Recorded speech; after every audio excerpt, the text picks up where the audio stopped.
దానికి ఇబ్బంది ఏం లేదు. సో ఇంకా 10 నిమిషాలు ఎక్కువ మాట నడుస్తుందని మాట్లాడుతున్నాను నేను. ఇక భోజనం గ్యారెంటీ ఉంది కాబట్టి బాధ లేదు. కాబట్టి మీ అందరితో కూడా నా ప్రార్థన ఒకటే, ఉద్యమ ప్రస్థానం ఉద్యమ ప్రారంభమైన రోజులు కావాలని మీకు నేను గుర్తు చేసిన.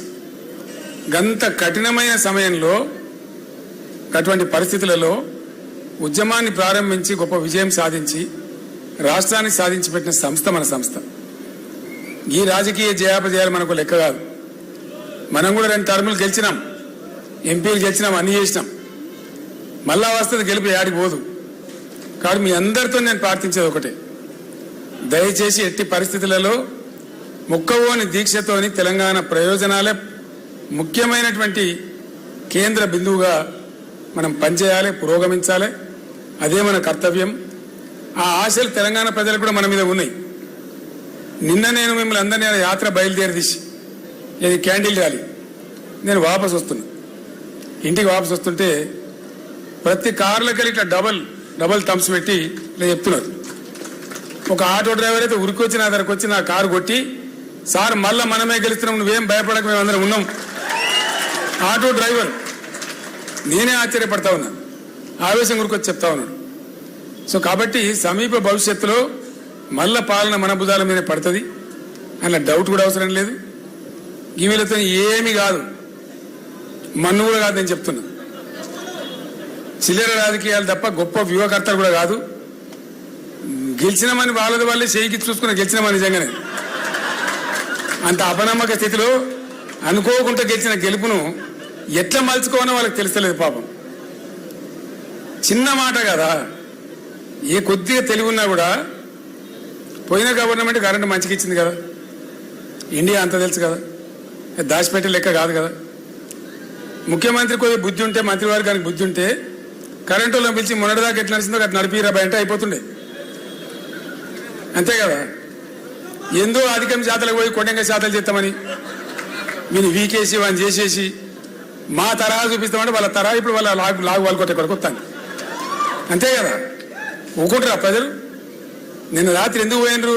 బాచుపల్లిలో, ఇంకో చోట చందానగర్లో వస్తారు కదా ప్రజలు. ఆవేశం వస్తే ఆగుతారా? ఎవడు ఆపుతాడు? మనం ఆపినా ఆగరు, మన కంట్రోల్లో కూడా ఉండరు కోపం వస్తే. కాబట్టి ఆ పిచ్చి పనులు, ప్రజా వ్యతిరేక చర్యలు వాళ్ళు ఎంత చేస్తే అంత వెకిలితనం మకిలితనం వాళ్ళకే అంటుకుంటుంది. మీరేం భయపడే అవసరం లేదు, బాధపడే అవసరం లేదు. వీళ్ళతో అంతగానో గొప్ప కార్యక్రమాలు అయితే నేను కూడా అనుకుంటలేదు. 6 నెలలు అవుతుంది ప్రభుత్వం వచ్చి. ఒక్కటన్నా పాలసీ, ఇగో ఇది మా వ్యవసాయ పాలసీ, ఇగో ఇది మా ఇండస్ట్రియల్ పాలసీ, ఇగో ఇది మా ఐటీ పాలసీ, ఇది మా పలాంగ్ పాలసీ అని ఏదన్నా ఒకటి నేడవాలి కదా. ఒక్కటన్నా ఏ ఒక్క పాలసీ అన్న ప్రకటించింది ప్రభుత్వం? అంత వాటి కాయగూరకుడు ముచ్చట్లు, సాయి సంసారి, లచ్చి దొంగ, గిదా. ఒక బాధ్యత గల ప్రభుత్వం వస్తే ఏం మాట్లాడాలి? నాకు బాగా గుర్తున్నది, మొట్టమొదటి క్యాబినెట్లోనే 42 నిర్ణయాలు ఇచ్చినాం మనం. బీఆర్ఎస్ ప్రభుత్వం ఏర్పడినాడు ఫస్ట్ క్యాబినెట్లో 42 నిర్ణయాలు ఇచ్చింది. ఒక వ్యవసాయ పాలసీ తీసుకున్నామంటే పోచారం గారు అప్పుడు వ్యవసాయ మంత్రిగా ఉండేది, ఆయనకు నేను లక్ష్మీపుత్రుడు అని పేరు కూడా పెట్టినా. నీ పీరియడ్నే బ్రహ్మాండంగా అయింది వ్యవసాయం అని చెప్పి అట్లా తీసుకొని పోయినాం. గొప్ప రిజల్ట్ సాధించినాం. పంజాబ్ను తలదాన్ని అంత ధాన్యం పండించినాం. అట్లా పట్టుబట్టి ఒక ఫలితం సాధించాలి. ఒక అద్భుతమైన ప్రజా విజయం కావాలి, ప్రభుత్వ విజయం, ప్రజా విజయం కావాలి. అట్లా ఉండాలి. కానీ ఏం లేదు, వాటికని డబ్బాలు రాలేసి చూపినట్టు వాటి లొల్లి తప్ప. ఇది లోగోనా? లోగో అనేది ప్రజల గుండె మీద ఉంటుంది కదా. ఆ రోజు మనం రూపకల్పన చేసినాం. ఏం చేసినా ఇంతకుముందు చెప్పిన కదా ఈశ్వర్ గారు, ఏం చేసినా 10ల సంఖ్యలో 100ల సంఖ్యలో దానికి సంబంధించిన నిపుణులతో మాట్లాడి చేసినాం. మనం ఒక పాట రాస్తేనే 10 మందిని కూర్చుందాం. దళిత బంధు పాటలు రాస్తే బాలసేన రప్పించి ఓ 20 మంది కళాకారులను రప్పించి నా పొలం కాడ కూర్చొని ఫామ్లా ఒక వారం తిప్పలవాడు రాసినాం. ఒక సమిష్టి వ్యూహంతో చేసినాం తప్ప పొగరుతోని గర్వంతోని ఒంటరిగా మనం చేయలే. ఏ చిన్న పని చేసినప్పుడు అంత బాగా చేసినాం. అట్లా అనేక విషయాలు. సోదరుడు సాయి చంద్రుండే కళాకారుడు చనిపోయిండు. దళిత బంధు టైంలో కూడా అతనికే చెప్పి బాలసేనకి చెప్పి అందరిని పిలిస్తే చాలా కష్టపడి చేసినాం. ఒక పాట రాయనన్నా, ఒక మాట మాట్లాడనన్నా, ఒక భావాన్ని ప్రజల్లోకి తీసుకుపోవాలన్నా కళాకారులు కావచ్చు, మేధావులు కావచ్చు, ఆ రంగ నిపుణులు కావచ్చు, వాళ్ళతో చర్చలు చేసేసినాం. మనం ఆఫీసర్గా ఇష్టం వచ్చినట్టు చేయలే. అందువల్లనే మంచి ఫలితాలు వచ్చినాయి, కాంక్రీట్గా వచ్చినాయి. అన్ని వర్గాల ప్రజలకు ఆనందం ఉండే. ఇప్పుడు ఆ ఆనందాన్ని ప్రజలు కోల్పోయినామనే సంగతి ప్రజలకు తెలిసిపోయింది. మన డబ్బా కొట్టుడు కాదు. కాబట్టి ఎట్టి పరిస్థితుల్లో ఉజ్వలమైన భవిష్యత్తు మనకే ఉంటుంది, బీఆర్ఎస్కే ఉంటుంది. అట్లా అని మనం ఇంట్లో పడుకోవద్దు. నూతన ఉద్యమ పందాన్ని ఆవిష్కరించి ప్రస్తుత పరిస్థితులలో ఏది సమంజసమో, ఏ కార్యాచరణ అనువైనదో దాన్ని ఆవిష్కరణ చేసి ముందుకు తీసుకుపోయే కార్యాచరణ త్వరలోపలనే తీసుకుందాం, దాన్ని నిర్ణయించుకుందాం.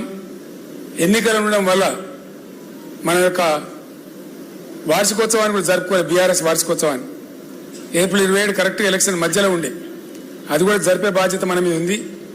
అందరిని పిలుచుకొని ఒక 2 రోజుల పాటు ఘనంగా మన వార్షికోత్సవం కూడా జరుపుకుందాం.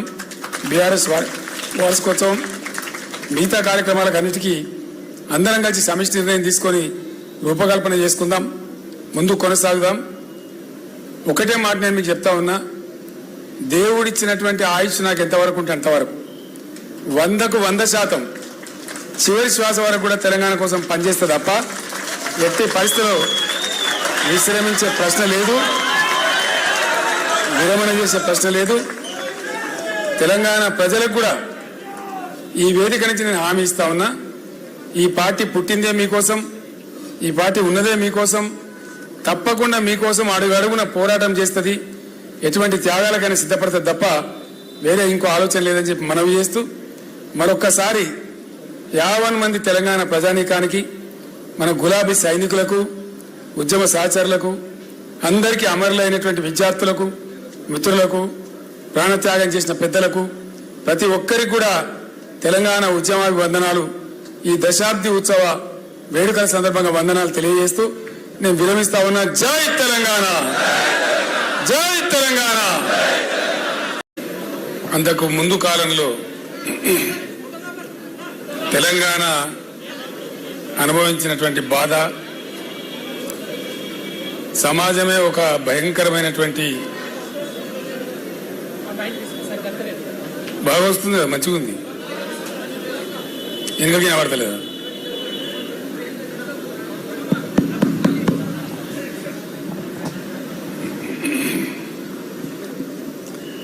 ఊహించుకుంటేనే కొంచెం ఇప్పుడు కూడా దుఃఖం వచ్చేటువంటి పరిస్థితి.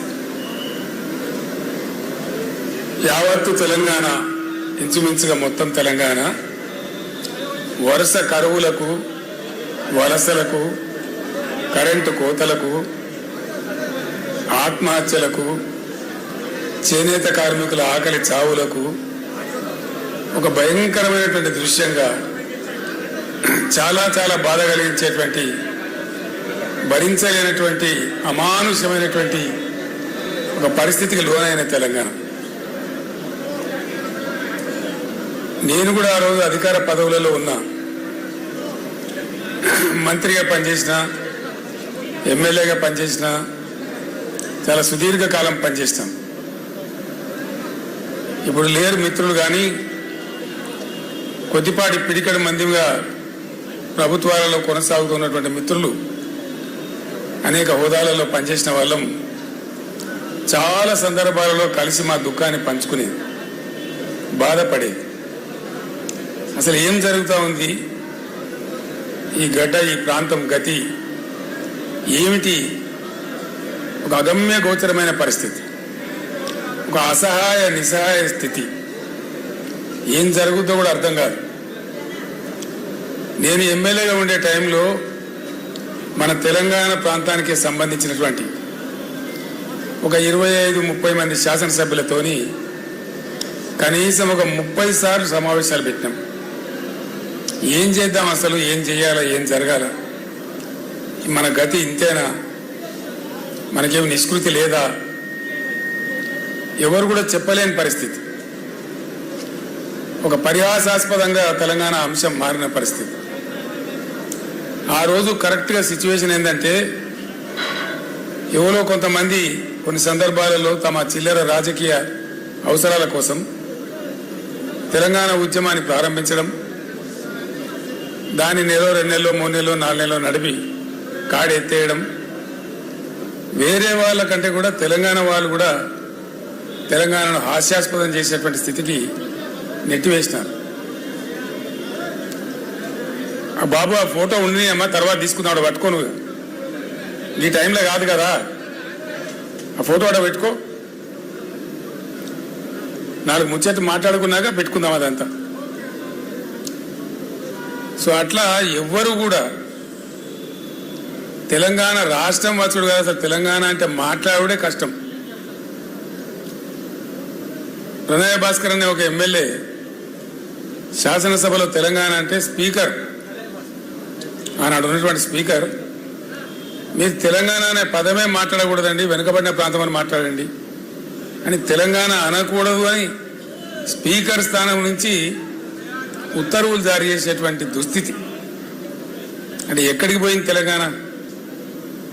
చాలా భయంకరం ఊహించుకుంటే. తెలంగాణ అనవద్దు అని శాసనసభలో స్వయంగా సభాపతి గారు చెప్తారు. So where was Telangana? Very dangerous situation. ప్రణయ భాస్కర్, వినయ్ భాస్కర్ వాళ్ళ అన్న, నేను కరెక్ట్గా చెప్పిన, మీరే కరెక్ట్గా వినలే. సో చాలా దుర్భరమైన పరిస్థితి.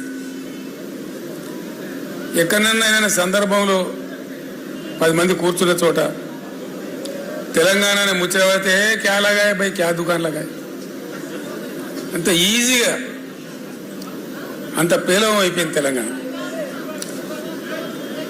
ఎటువంటి బాధలంటే ఆనాడు నా